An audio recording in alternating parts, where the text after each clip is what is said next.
Happy Tuesday. I hope you're all doing well. I hope you enjoyed yesterday's action-packed chapter. Peter has just broken his foot. What is he going to do? We have no idea. I did not read ahead, although it was very difficult, I must admit. It's starting to become very difficult for me not to read ahead because it's getting really good. So we are going to continue on today with chapter 7. So far, the trend has been each chapter switches back and forth between Pax and Peter. Yesterday was Pax's chapter. Yesterday was Peter's chapter. Today should be Pax's chapter. So we are going to hopefully hear about the latest with Pax and his new fox friends that he made. Remember the brother and sister fox.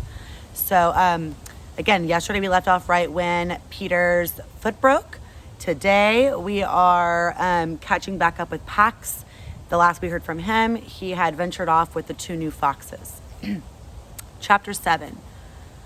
Pax squirmed in pleasure at the solid, warm weight of another body nestled against him. Half awake, he sniffed to draw in the comforting scent of his boy. Instead of human, though, he found fox. He woke fully then. Curled against him, snoring, was the vixen's brother.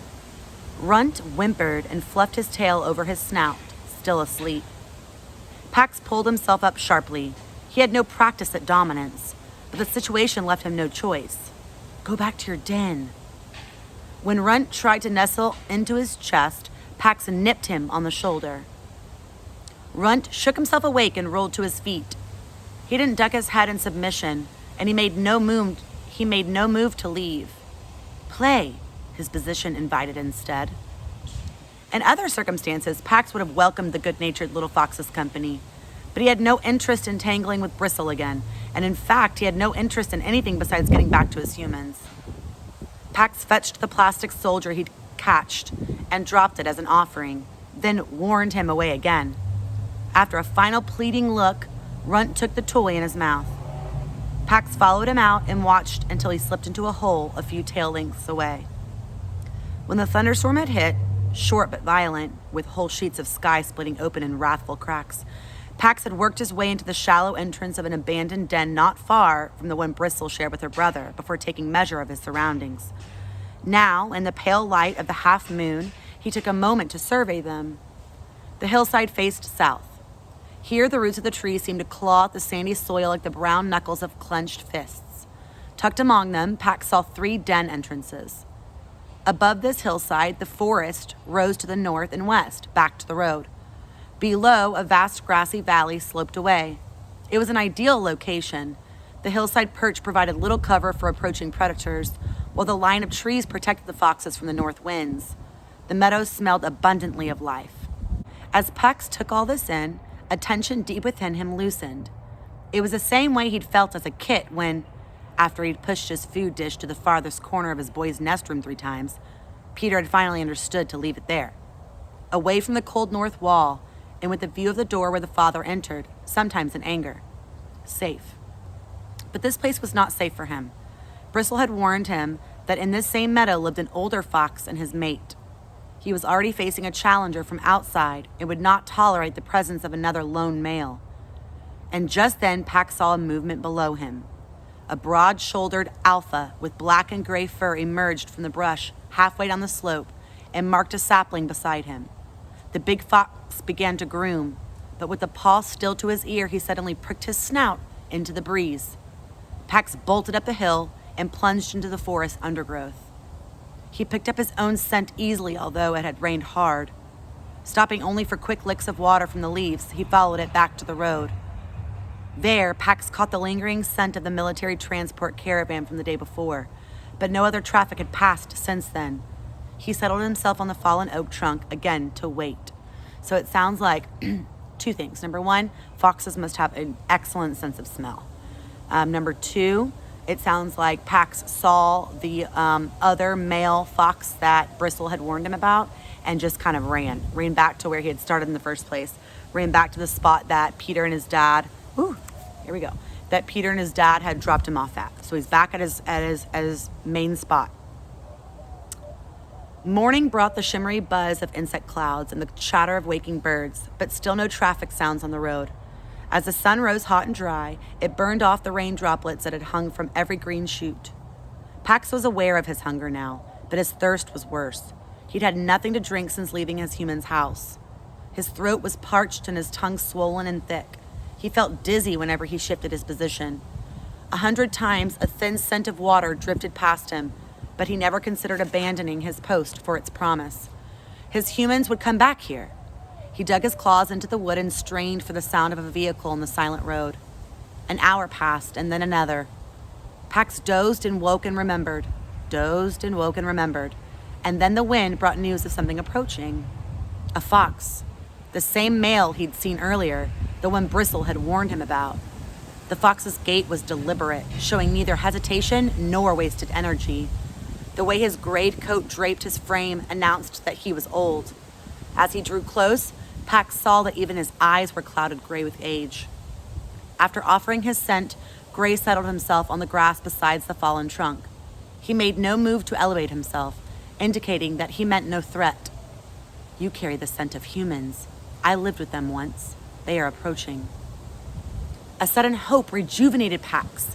Have you seen my boy? He described Peter. But Gray had seen no humans at all since the time he had lived with them in his youth. And that was in another place, a dry, stony land of long winters and low sun, distant. The approaching humans are coming from the west. They are bringing war. The crows who have seen them do not describe any youth. The news weakened Pax. He swayed and nearly lost his grip on the trunk. You need water. Follow me.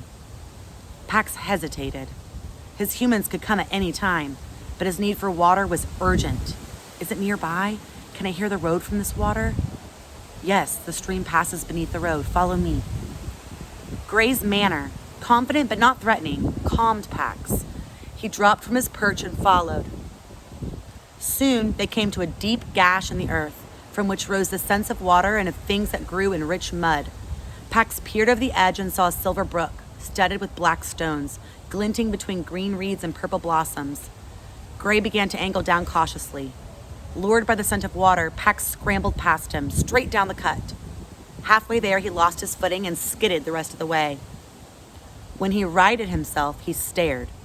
The water tumbled past him as if from a vast faucet, larger by far than even the spout that poured water into the great white tub his boy bathed in. He dipped his head. The water was cold and tasted of copper and pine and moss. It rushed into his mouth as if it were alive. It stung his teeth and drenched his mouth and throat. He drank, and he didn't step away until his belly was taut. Gray joined him, drank, and then invited Pax to rest with him. Pax cocked his head to listen intently to the still silent road above the culvert. I must be at the road when my humans come for me. Gray eased himself to the ground and stretched out. That road was blocked yesterday by the war sick.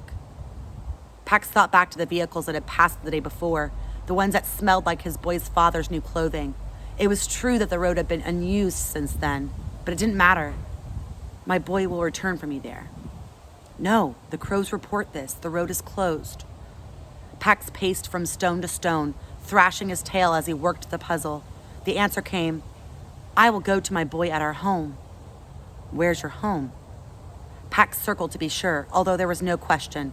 He felt the pull of his home strongly from only one direction, south. Gray did not seem surprised. There are vast human colonies there. When the war sick arrive here, my family will have to move nearer to those colonies or go north into the mountains. Tell me about the humans there. How are they to live beside? Again, the old fox's comportment soothed Pax. He came back and sat. I have seen many from a distance, but I know only 2. Are they false acting, like the ones I knew? Pax did not understand. Gray rose to his haunches, agitated, and shared the behavior he had seen.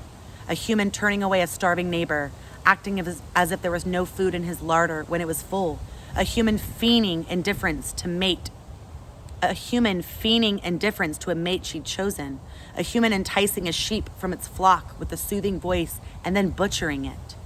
Your humans do not do these things? Immediately, Pax thought of his boy's father pulling him from the car. His voice mimicking a sense of regret Pax knew was false by the burst of lye scent he'd given off. He turned back to the brook. As it spilled over a pair of stones, the current split and then reunited in a liquid silver braid. Pax was struck by a memory. Not long after his boy had rescued him, when he was still a skittish kit, a stranger had come to the door. Pax had watched from under a table as his boy's father had greeted a woman with a long silver braid streaming over one shoulder. His smile showed all his teeth, which Pax had come to understand meant, "Welcome, I am glad to see you. I wish you no harm." But beneath the smile, the man's body was rigid with anger and fear. Pax had been confused by this fear. The small woman was projecting nothing but kindness and concern. She kept repeating the word Pax had already come to associate with his boy, Peter, in a pleading tone. The man's full teeth welcome smile remained frozen in place, but the room had flooded with the bitter scent of deception as he answered her. His chest had been puffed out in threat as he shut the door hard against her. Pax turned to the older fox. "I have seen it.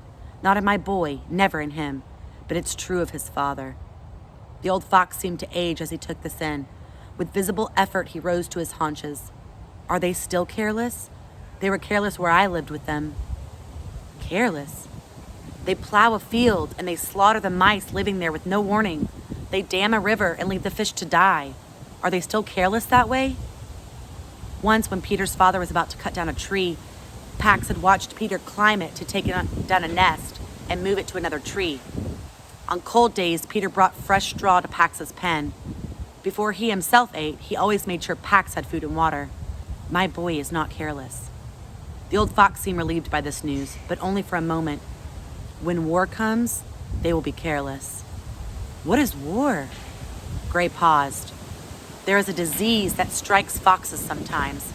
It causes them to abandon their ways, to attack strangers. War is a human sickness like this." Pax jumped to his feet. "The war sick? They will attack my boy?"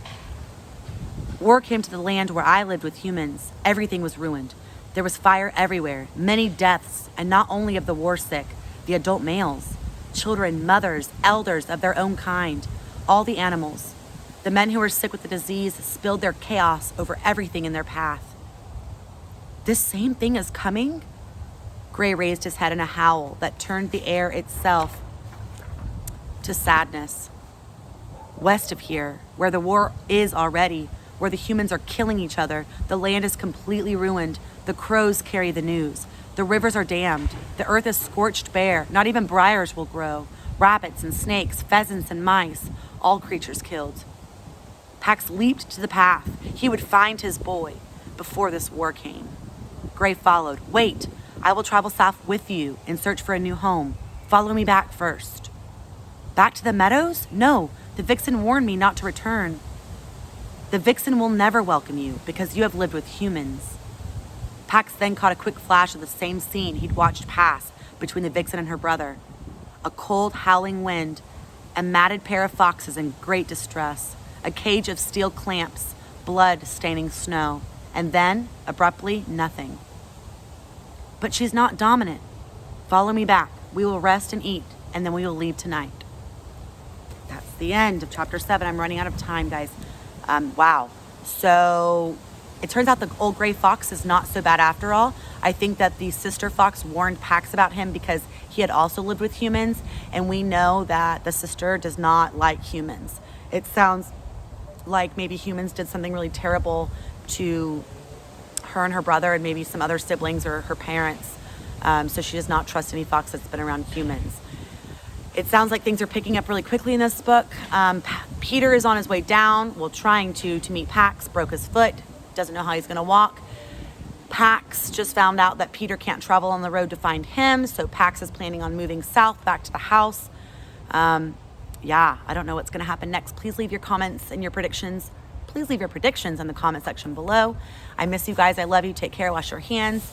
Have a great rest of your evening, and I will see you tomorrow for chapter 8. Back to Peter. It's going to be a good one. Bye, guys. Love you.